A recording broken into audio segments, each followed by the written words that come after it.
Good morning, Canada, and welcome to the weekend edition of Your Morning. I'm Lindsey Deluce. I'm Kelsey McEwen. And I'm Michelle Jobin. Thanks for starting your day with us. We do have a great show for you today. You know, we talk a lot about AI on the show. We talk about AI used in healthcare, used for finances and investing. And we also talk about what it means for the future of education. So coming up in a few minutes, we are taking a closer look at how to use AI as a study tool to make learning more efficient. I learned so much from this segment, so you'll want to stay tuned. Before we get to that, we find out why doctors are saying this year's flu season could hit Canada hard. Get ready for a harsh flu season. That is the warning from doctors as we head into the winter months. Right now, countries like Australia and Japan are grappling with severe flu seasons that are fueled by a mutating variant. Japan has already declared it an epidemic. We often look to Australia as a precursor to what we might experience here. And based on that, Canadian health experts are concerned for what our country could experience in the months ahead. So we've reached out to Dr. Fahad Razak. He's an internal medicine specialist at St. Michael's Hospital in Toronto. Good morning. Good morning. Why is this year's flu season shaping up to be so challenging in Canada? It hasn't started yet. I think the worry is that we're going to have a very tough season. So typically we see the season start probably in the next month or so. And we look to the Southern Hemisphere, we look to countries like Australia to get a sense of what to expect. Remember, their winter is our summer, so they tend to lead us in the flu season. And they unfortunately have had the worst flu season on record. So that does make us worried. There's also the other factor of the kind of flu strain that comes through. It changes every year. This year, there seems to be a rise of a kind that's called H3N2. And when we look back on previous years, we see that the years where H3N2 dominates tends to be more severe, especially for the elderly. So we have a few factors that are making us worried. We're also, of course, living in a time where vaccination rates are low. So the public is less protected than we hope, and the strain itself looks to be more severe this year. What is so concerning about this strain, Doctor? It seems to be a strain specifically that ends up getting more older people sick, especially. It does, of course, affect the young. And remember, this is a vaccine for everybody, everyone over the age of 6 months. But when older people get sick with it, they tend to end up in hospital at higher rates, more severe disease, more deaths. And so the worry here is that you have a high volume of very sick people coming into a system that's very constrained. And those who are most likely to need protection, we're seeing rates are just not where we need to be. The last few years, especially since the pandemic, the rates have been low. The flu shot, you were available to get it come September, but because of this evolving flu strain of H3N2, as you mentioned, there was this messaging that the vaccine might not be as effective, leading people to wonder, well, should I even get my flu shot? How do you explain that? Yeah, great question. Yeah, so I want to emphasize that getting the flu shot, along with, remember, we have three major viruses every winter. There's flu, there's RSV, and there's COVID. There's historically not been protection against all three. We have now vaccines for all three. Getting the vaccine is the best thing that you can do as an individual. The reason why is we really won't know which strain dominates until the season actually occurs. The match could be very good, but even if it's lower, it's still going to give you some level of protection. And remember, the goal here is really preventing severe illness, allowing people to get on with their day-to-day lives, not miss work, not miss school. We want this virus to be as minimally disruptive to the individual as possible. As a physician, I have to say, every year we see people coming to hospital who are critically ill, sometimes on ventilators, sometimes dying. And this is preventable in terms of the disease itself, or at least there's an opportunity to reduce the severity. So yes, the match may not be as good this year. We don't know, but I want to emphasize that the value of the vaccine remains high. Vaccine uptake, as you have mentioned, is really struggling in this country. You know, we saw last week the lack of people getting vaccines leading to the loss of the measles eradication status. Data shows that fewer Canadians are going out to get the flu shot. These figures from 7 provinces in one territory show about just 1 to 4% less Canadians receive the flu shot than in 2025. In Ontario, they had their worst flu season in 10 years last season. So what can be done to reverse the trend? What do you need people to understand about the flu vaccine in order to increase those numbers? Yeah, look, I was on the front lines when those cases rolled in last year. I'm going to be working this year again. It is very consequential for the system. Remember that our hospitals are not just about flu care. They care for everything. They care for the car accidents. They care for severe cancer complications. When we have this volume of additional patients coming in during the respiratory virus season, it places enormous stress on the system. So for an individual, whatever you can do to protect yourself, for all of us together, reducing the rates of severe illness like flu, RSV, COVID, you're helping to ensure the system continues to work for all of us, for all medical care, not just for infections. I think the most important thing we have to get back to, and what we've sort of lost the thread on, is that these vaccines are a very low burden. You go in, you get your shots once per year, and then that's it. It's this base layer of protection. It's like wearing your seatbelt. It's something you just do and you move on with your day. And I think we've gotten to a point where there's this enormous contentious conversation about vaccines, and we've lost the fact that it's just that low level ongoing protection. And what's fascinating about these infectious diseases like flu, for example, is it's not just the infection when you end up in hospital. For example, we see rates of heart attacks and stroke go up by almost 5-fold over the next 30 days after an infection. Again, things like vaccines help reduce that. Dr. Razik, internal medicine specialist at St. Michael's Hospital in Toronto. Great conversation this morning. Thank you. Great to see you. Thanks. Coming up, hypertension, also known as high blood pressure, is the biggest risk factor for premature death and disability in the world. We speak with a cardiologist to find out what we should be doing to help prevent or manage it. Many people need medications for high blood pressure. The most common reason we actually take medicines in the world. So take them regularly, and sometimes combos are going to be better than one single pill. This morning, we are taking a look at a health issue affecting 7.5 million Canadians. Hypertension, also known as high blood pressure, is often called the silent killer because it can develop without obvious symptoms. Roughly 1 in 4 Canadians live with this condition. There are things you can and should be doing to prevent or manage it. So here to share is Dr. Paul O, a cardiologist and the medical director at University Health Network's Cardiovascular Prevention and Rehabilitation Program. Great to have you, doctor. Good morning. So glad to be with you. I saw you nodding as I was reading those stats right off the top. Absolutely. Yeah, so let's talk about it. What is hypertension or high blood pressure? Yeah, think about blood pressure like air in a tire. It's that we need some air to keep the tube inflated, but if we get too much of that pressure, then that puts extra stress in our system. Blood pressure is necessary because our hearts pump blood, carries nutrients and oxygen all around our body and feeds our organs. But we need to regulate that in a very precise way.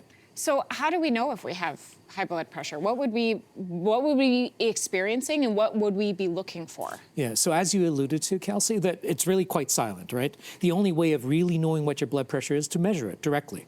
So getting a cuff for home or seeing your healthcare practitioner or going to the pharmacy and getting your blood pressure checked. That's the one way. We don't really experience symptoms from high blood pressure unless it's really, really high, which is kind of medical emergency, or if we've had some untoward effect of blood pressure over the long term, like a stroke or a heart attack. Is it hereditary to have high blood pressure? Is that one of the things that can factor into this? Yeah, for some people, there may be a family element to this. There isn't one gene that contributes to blood pressure per se, but it can run in families. So if your parent had high blood pressure at a young age, then it may affect you.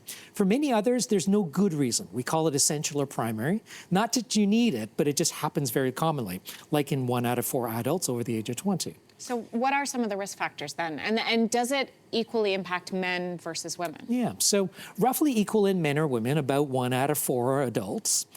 Some risk factors, some health behaviors can contribute.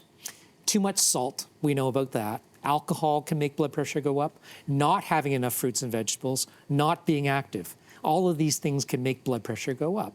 In addition, for some people, there are some medical conditions that can make blood pressure go up, like kidney problems or some hormonal issues, like too much cortisol from an adrenal issue. You know, it's funny, I've done a lot of these health segments, and every single time we chat with a health professional, the common themes that come back up, lots of fruits and vegetables, making sure you're moving, making sure you're limiting the things that we know are not good for you. And that comes up time and time again because those things do contribute to a healthier lifestyle, whether we want to admit it or not. Yeah, absolutely. In our programs at the University Health Network and the Peter Munk Center, this is what we talk about all the time. In addition to amazing technologies, in addition to amazing procedures, the fundamental things can really impact on our heart health, blood pressure, risk of all other kinds of diseases. So let's talk about how, if you're listening at home, how can we prevent or manage hypertension. You go to the doctor, you hear those words, you have high blood pressure. We're seeing that this is consistent. What do we do? Yeah, step one, know your numbers. So actually measure it.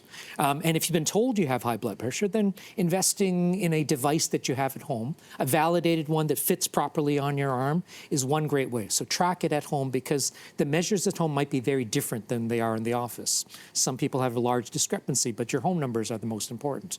Two, think about your health behaviors. As we've discussed, do the good things that are good for you, because they're also good for your blood pressure and your heart. Third thing, if you have been prescribed medications, take them regularly. It's not a defeat, or it's not a loss if you need medicines. In fact, many people need medications for high blood pressure. The most common reason we actually take medicines in the world. So take them regularly, and sometimes combos are going to be better than one single pill. So if you need 2 or 3 to get the pressure down, wonderful. Work on the health behaviors. Maybe you can knock off a medicine as well in the future.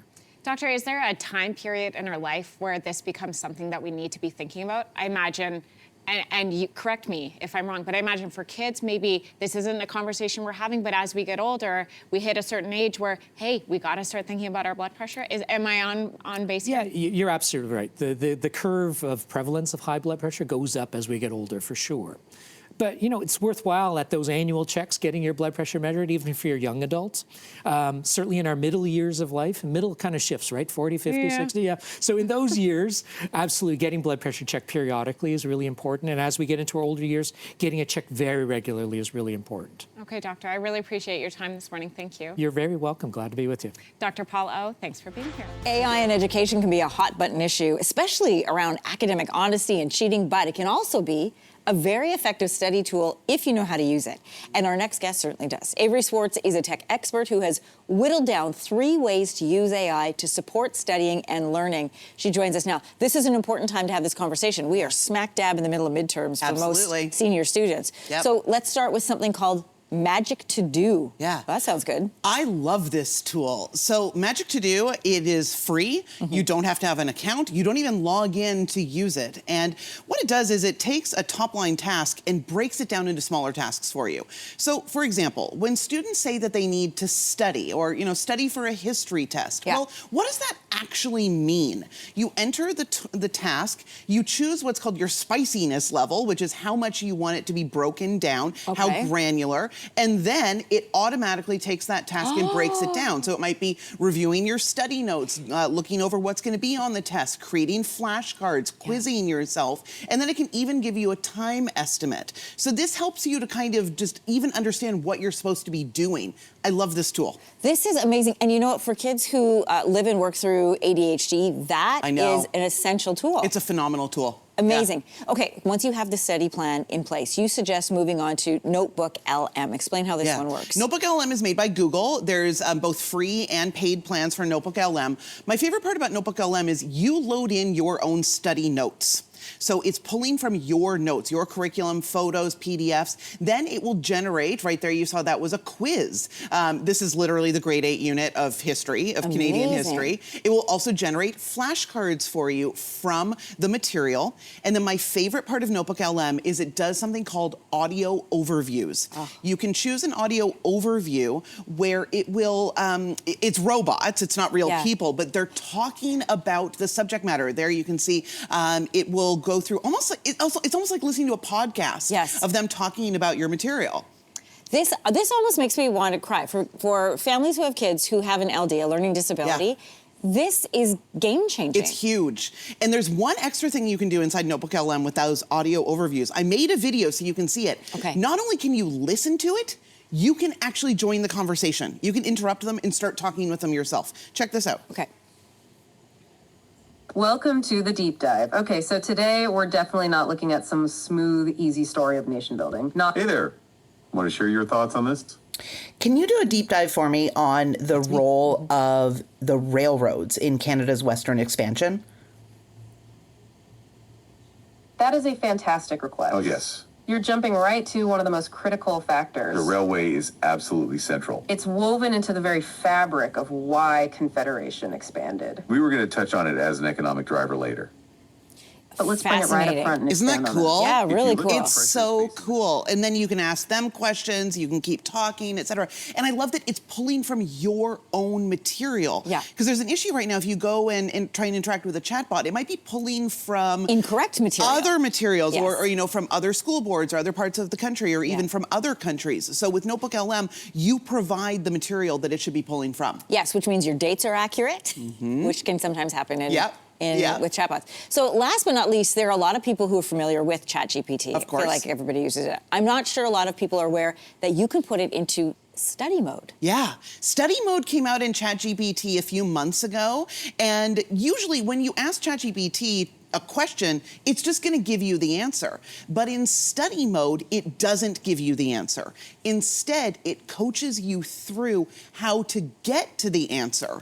So here's me asking, you know, kind of a middle school level math question in ChatGPT. And then instead of it just giving the answer, it helps you think through, okay, how are we going to isolate the variable? How are we going to solve this equation? And then how do we prove that that's the correct answer? It won't just immediately give it to you. See, this is where AI gets exciting because this is where you see it being used as a tool and not a replacement. Yeah, and so you've got this study mode in ChatGPT. You can also do this in Google Gemini. It's the same sort of thing. It's called guided learning mode. So I love that. You know, I think it's our role as parents to help prepare our children for the world that they are going to grow up into. Yeah. And AI is going to be part of that world. We can't just ban it. We can't say you can't use it. Yeah. But you also have to learn how to use it in a way that doesn't compromise your academic integrity. These are just 3 of the ways you can. And if you've learned how to use it as a tool, you are that much more valuable when you head into your post-academic life. Exactly. Tech expert Avery Sports, we always learn so much from you. Thanks for coming, and thanks for doing the videos. It makes it so easy to follow along. Yeah, I like to show you. Ahead on your morning, a beloved Toronto music teacher is giving back to cancer research in a big way.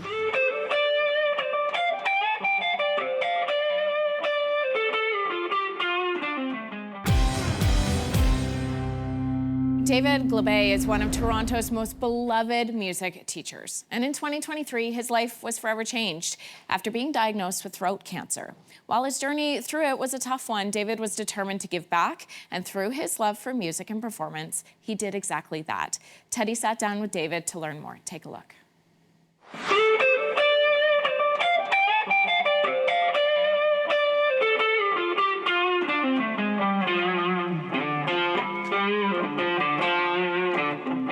David, so nice to meet you. Very nice to meet you, Ted. Thank you for having us here in your studio. This is where you teach so many of your students. You're one of Toronto's most beloved guitar teachers. I'm so curious, like somebody of your caliber, what was your introduction to music? My mom was such a musical person, and she could sing like a bird. And then she started teaching me some guitar chords, you know, when I was about 11. And from there, I just got the musical dream in my heart and in my mind and just kept plugging away at it. Played in bands. I went to Humber College, did the jazz program there.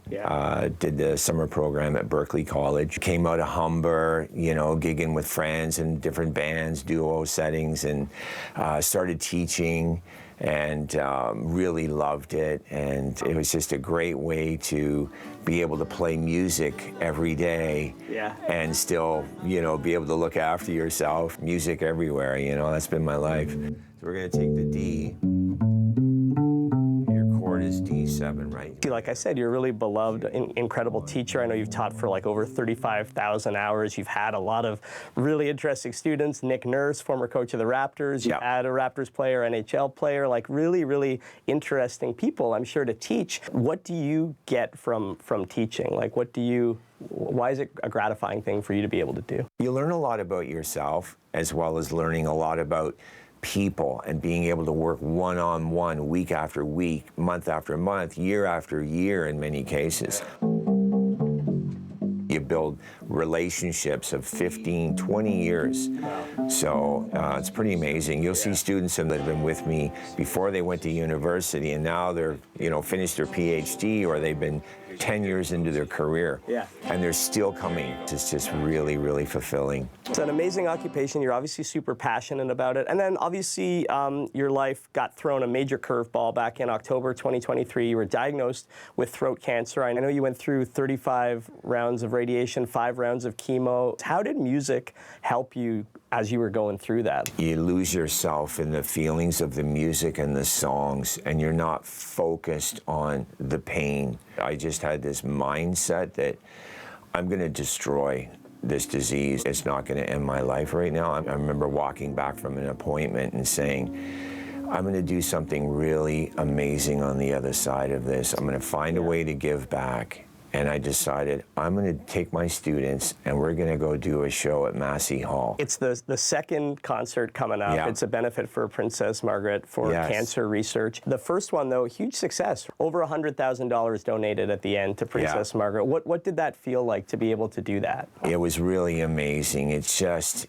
it made everything so worthwhile, and it just reinforces that unbreakable mantra that I have, and I'm so determined to try to give back, help people, bring more of the community in, and what better way to have a fundraiser where everyone in the community can participate by just coming to a show. Well, my rhythm is actually, I don't want to be cocky, but it's pretty good only because I'm a drummer, but I'm not a great guitar player. I play guitar like a drummer, AKA pretty badly, but would you show me a few things? Could you give me a little mini lesson right now? Is that cool? Sure. Yeah? We're gonna go from here. Yeah. Ooh. Sounds so nice when you do it. And then we're gonna drop it.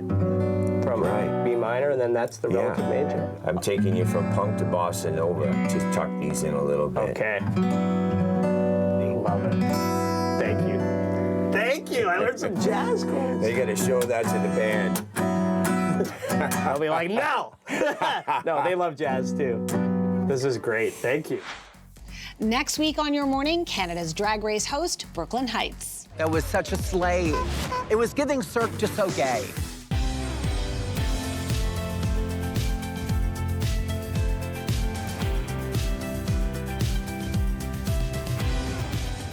Good morning, Canada, and welcome back to the weekend edition of Your Morning. I'm Lindsey Deluce. I'm Kelsey McEwen. And I'm Michelle Jobin. We have a great half hour coming up for you. Yes, we do. So shortly, we're going to be in the kitchen with make-ahead breakfast recipes for really busy mornings. And before we get to that, Lindsey sat down with Kate Hudson, Kaia Gerber, and Max Minghella to talk about their new movie, Shell, and their shared love of Canada's cottage country. Kate Hudson and Kaia Gerber have teamed up with Elizabeth Moss and Max Minghella in the new body horror film called Shell. So it's set in the near future, and this film explores the cultural obsession with youth and beauty and the extremes people are willing to go. I sat down with Kate, Kaia, and Max to talk about aging, nostalgia, and if they would ever want to rewind the clock. The CEO of the largest wellness brand promises to keep you looking younger forever. When we talk about age, we talk about aging. I'm in my 40s, and there was an article the other day about somebody saying like there are 2 points in your life where you really feel your age and you'll start to age, and one of that is 44. I just saw that article and it scared the shit out of me. I know. It's a very interesting thing. It's like we all ignore it until we don't. And suddenly it's very present in our minds. And I've never taken care of my body. I'm going to be throwing my back out every time I pick up the phone. But I think that's what you start to do like in your 40s, so I'm told. But that is the feeling. I mean, I don't feel the age that's written down for me. How old do you feel? And is there an age and time that you would... 12. Yeah, I know. I feel this. Have you seen the movie, Amy? All I want for our clients is to free them of self-doubt and inhibition. See you on the other side. Initializing body scan. No, I feel very young. I mean, I do. I think we all do. And that's a wonderful thing, actually, weirdly, I think, for what we do. I think about that a lot. I think having a sense of playfulness and a childlike mentality may be complicated in the real world, but when it comes to working in entertainment, it's kind of a privilege. They're going another way on the movie. Someone who is younger. When I see the two of you together, I think of one Canadian place, Muskoka. We were just talking about it. I was like, did you come in the cottage? But honestly, like, it's just, I mean, you can't explain it to people until they get there and they're like, oh, this is just the best. It's so magical. And I have been going since I was born. I've spent every summer there. I've like fallen in love there. I've fallen out of love there. I've had like Me all my. too. Right? I got into a terrible breakup. Terrible. But there's something Went about right that to the place. cottage. I know, it's like, it's so healing every time I go. It can be, you know, in the middle of a really busy month, and I will always take time to go. It was like so sad when we left because we're not there anymore.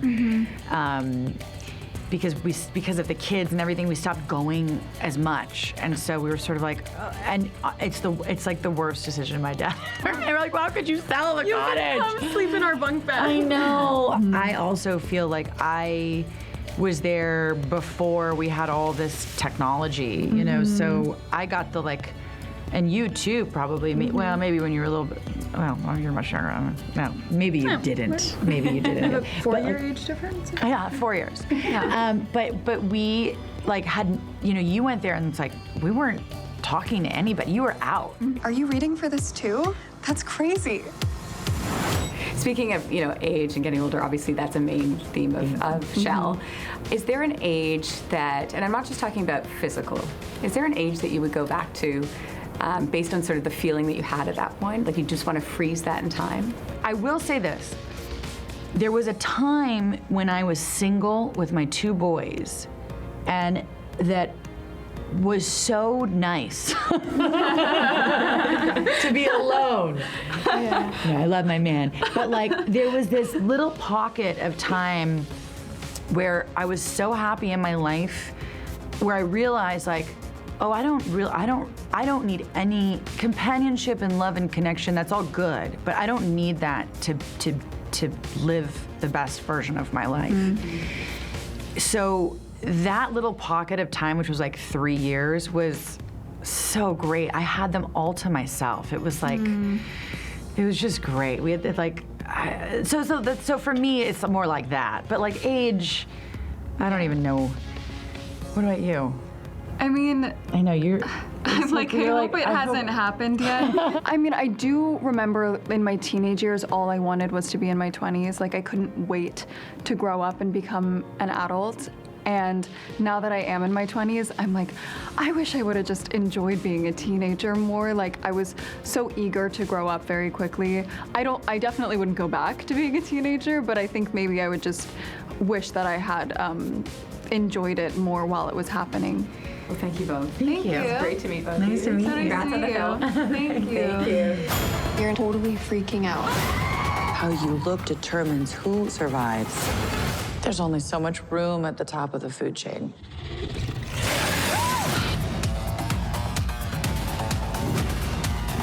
It was so much fun to meet them. Shell, by the way, is out now on Paramount+. The 2026 FIFA World Cup may seem far away now, but players are already busy getting ready for the first World Cup games to be played right here at home. Tani Oluwaseyi is one of the players in contention for a spot on Canada's World Cup starting lineup. Currently playing in Spain in top tier of soccer, Tani has represented Canada on a number of occasions since being called up in 2024, including this year's CONCACAF Gold Cup. He is with us in studio this morning with more on how the team are feeling ahead of their games. Good morning and welcome. Nice to meet you. Thank you so much. You looked out the window and said this is very different than Spain. Yes, extremely different. Weather it's definitely a lot colder, but like I said, I think Christmas does need a little bit of snow, so I don't actually mind it too much. I mean, it is November 10th, but okay. This week, you and your team are supposed to play a friendly against Ecuador, and I did you a solid, Tani, because I had our meteorologist, Kelsey McEwen, check the forecast for you for the game, because you probably saw this. This is what Ottawa soccer players had to endure on the weekend. This is what they're, at one point, the goalie was out with a shovel. Yes, but then he scored one of the greatest goals he'll ever score in his life, so it kind of evens out a little bit. So I think, all things considered, one of my teammates was actually there, and he says, okay, it wasn't too bad, but... It wasn't too bad. Yeah. How do you play in conditions like that? It started off worse than, or it ended off worse than it started, so... Okay. But I played in Minnesota before I went to Spain, and we have played in similar weather before, so... You kind of just ignore the snow and just get to it. once it starts going. I'm always amazed that they aren't slipping and sliding all over the place. Because even trying to walk on sidewalks like this that aren't shoveled, I just about wipe out. I more or less forgot about snow up until yesterday, so I'm having to get reaccustomed to that. Welcome, the reminder for you.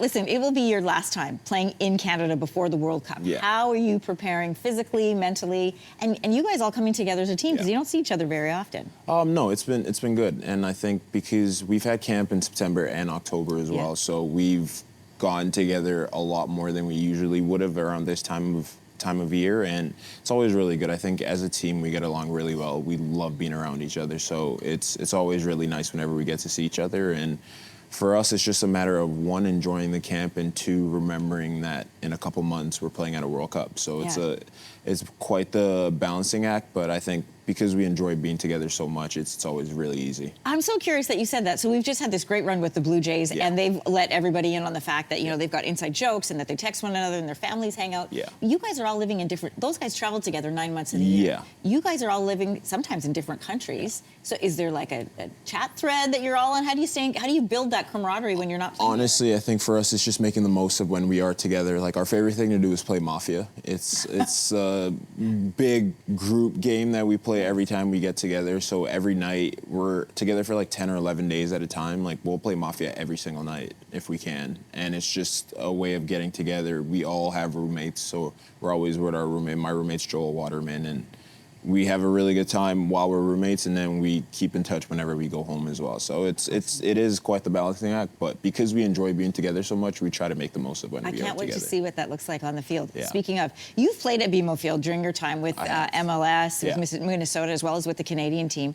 You grew up just down the road in Mississauga. So how does it feel for you to be back here, and for other players who have lived in the GTA to be able to, at some point, play a World Cup game at home? People are going to get on the go and come and see you. To be honest, I think up until it happens, it won't feel real. Yeah. But I think for me, I've lived in Mississauga since I was really little. Even when I played in BMO for the first time, I think this year actually, it was the first time I ever played in BMO. Oh, cool. It didn't really feel real, but it was the people who I'd grown up being around, like my coaches growing up, my family members growing up. That's what really made it feel real. So I think it'll... And seeing all the fans with Canada on their jerseys. Yeah. So that'll be really cool. I'm honestly really excited, and they say something called imposter syndrome. It feels like it's not happening until it does, and I think that'll be kind of the case with the World Cup. Until we're hearing the anthem and we're at BMO in June, it's not going to feel real. But I'm really excited for it. Can I ask you about a very real moment that you did recently? So you come from a family of soccer fans. Yes. Your parents, your siblings, your grandmother. Yeah. She's an Arsenal fan, by the way. She is an Arsenal fan. So I want to ask you about this moment that you're on the field and you score, but you didn't know you scored. Okay. Because you were flipping out, literally. Is that right? There was a flip that happened. You look up, you didn't see it. Oh. Can we run this for everybody? Yes, I'm not. Okay, well, let's see. Oh, yeah. Okay, this. To be fair, didn't know I scored because I was on the floor. And then once it happened, it's one of those where you work really hard in soccer and you run a lot, and we run a lot as a team. So once it did happen, it was more of the reaction from the crowd that actually told me that I scored than everything else. That was my old teammate, actually. Hey, Joe. He was not happy about you scoring. No, he wasn't. And then me and my roommate, we talked the night before, and we had a little celebration we were going to do. It's very stupid. But we did it, and I scored, and we did the celebration, and it was really fun. And honestly, one of the best moments soccer-wise that I've had in a while. So I enjoyed it. Many more to come for Thank you. And by the way, thanks for coming in the studio. No worries. Tony walked in here, he's like, this is so cool. I used to always watch CTV, and now I'm here. And I'm like, you're going to play in the World Cup. That's even cooler to me. Thanks for being here today. Thank you so much for having me. I appreciate it. Coming up, make ahead breakfast recipes for stress-free mornings.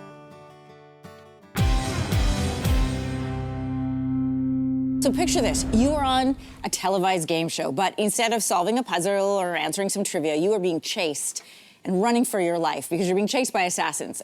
This movie shows what that's like. The rules are simple. Survive 30 days with the entire nation hunting you down. and get your family out of Slumside for good. You might recognize this premise. This is The Running Man, and it features Glenn Powell as Ben Richards, who enters a deadly game show to use the winnings to save his daughter. It is directed by Edgar Wright, the man behind hit films like Shaun of the Dead and Scott Pilgrim vs. the World. Edgar is in studio with us this morning. Welcome, and I should say welcome back to Toronto. Yeah, no, I know it well. I was here for, a whole year shooting Scott Pilgrim. Yeah, you said the city has changed a lot, though, since you've been here last. Yeah, I don't recognize, every time I come back, I don't recognize the skyline as Yeah, much. neither do we. Sometimes you go away for the weekend and you come back and it's different. Tell us about being here with, like, Michael Cera and filming. Like, what was that time like for you? Oh, it was amazing making that film. That was like, we shot that in 2009.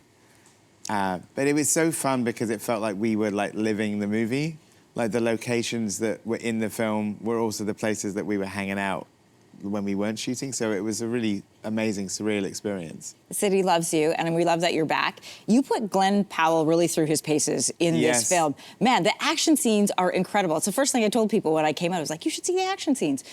But I know scenes like that take a lot of work and a lot of planning. So can you walk us through this process? They are in the movie designed for a televised audience, but they're also an amazing experience for a movie audience. Well, it's just a lot of planning, sort of like, first it's in the writing, then you storyboard it, but then you have to kind of work it out that's when the stunt team get involved, because you have to work it out with human beings. And then also Glenn is the center of every scene, so it's also, he wants to do as many stunts as he can, so then you got to work out what you can do with Glenn, safely. And so he was such a trooper, though. He wanted to just give it 200%. And is there a time as a director where you're like, maybe this is for the stuntman, Glenn?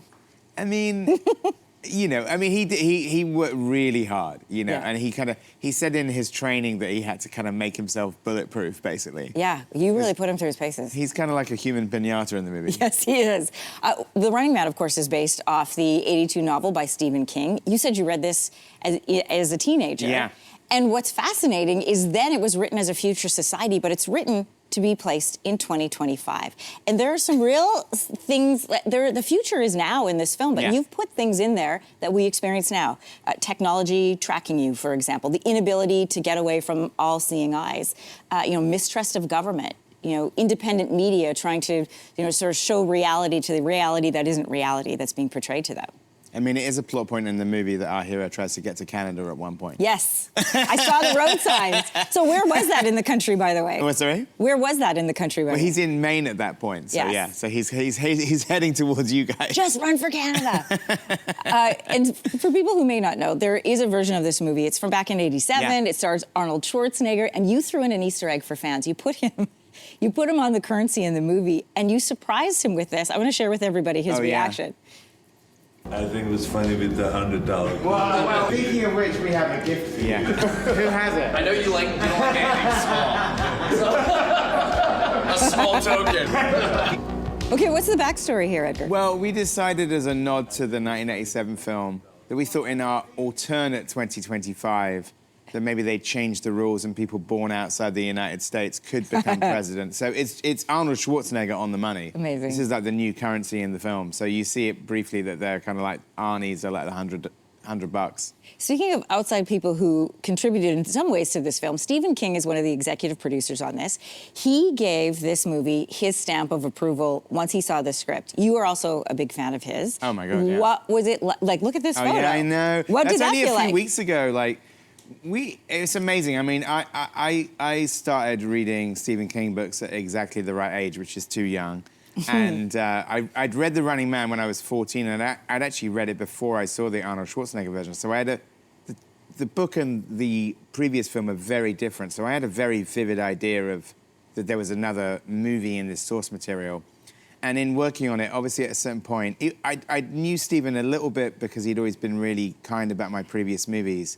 But we'd never actually spoken on the phone and never met. And there's a point where I have to send him the script. And, he used to be an English teacher before he was a published writer. So it was kind of like handing in your homework to the world's most famous English teacher. But he loved the script. You got an A? Huge encouragement. He didn't mark it. I would have liked it if he'd marked it in the margin. But he, he was so encouraging and, loved the finished movie. And then only maybe a few weeks ago, I flew to Maine to meet him, which was amazing. To meet him in Maine, did you turn into your 13-year-old self? I mean, my 51-year-old self was pretty chuffed as well, so, like... Director Edgar Wright, I want to thank you for being here, talking about Running Man and more.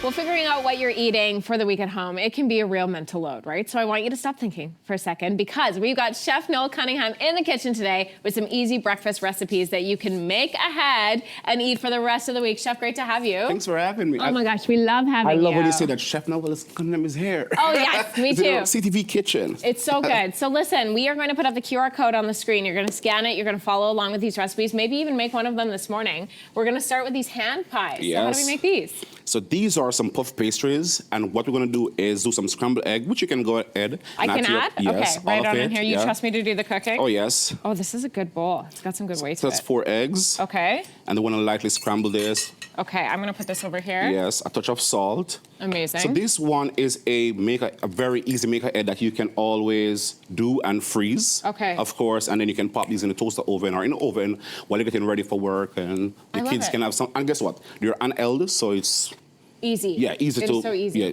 If you're if you're eating breakfast on the well, go, you're tasty. I'm going to pop up our heat just a little bit yeah. for us. What I love too about this, Chef, is this is so easy to customize. So if you have a kid, like I've got one kid at home who's anti-cheese. Yeah. So he can have the one without cheese if he wanted to make it with me, right? And definitely you can also do some spinach, some spinach, some mushroom, whatever you like, right? I love that. What are breakfasts and mornings like in your home? Or is it like busy?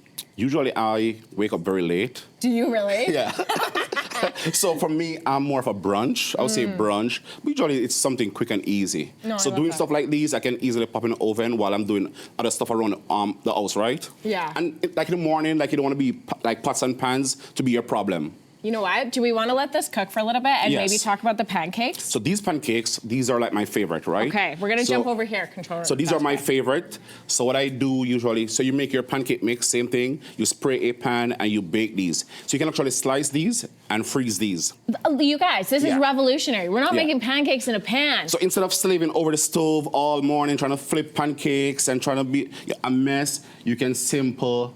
In the oven. Yeah, in the oven. Or you can mix your dried ingredients. Yeah. And combine your wet, and then you can mix in the morning. Get in there with the maple syrup. Yeah, don't be shy. Yeah.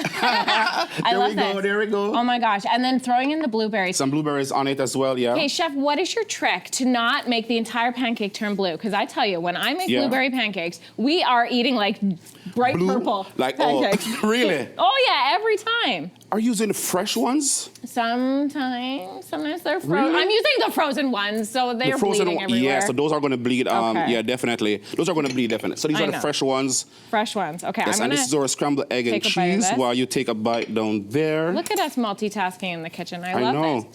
And this is what you want to avoid in the morning, the pots and pan problems. So you make a head, and you can also do some casserole as well. Yeah. Those are great ideas for make a head breakfast. This pancake is so fluffy. It is so light. I'm gonna save this recipe. This is really good. You know, breakfast is the best meal to have in the day, right? Kickstart agree. your day, your energy, all those stuff. We need Or all brunch those in your- nutrients, Brunch in your circumstance. Brunch, yeah, brunch. I'm gonna sleep in I it. love breakfast or dinner. Oh, For supper, I love yeah. brunch. I just Yeah, did yeah. that this week. I did bacon and pancakes. And let's for know in dinner. winter time, these are very comfy. So let's fill so we can fill. Okay, so we got this. Do you want me to keep this on or do you want me to turn it off? Yeah, we can turn it off. Okay, I'm gonna Yeah, so we can flip it off. fill. Okay, let's fill. Yeah.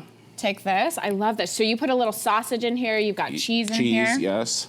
Okay, we're gonna pop this into our puff pastry. And as I said earlier, that you can always make these. How full? and- Am I going way too full? Well, you do your own Okay. thing. Debate. Okay, I'm gonna leave it because we're folding in half. Yeah.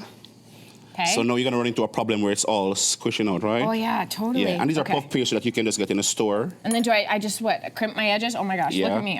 It's exploding out the And then side. we do a little egg wash. Okay. A little milk and some whisk egg over here. Cute these are. We brush. You made that look really easy. Okay. Yeah. I'm gonna do a brush.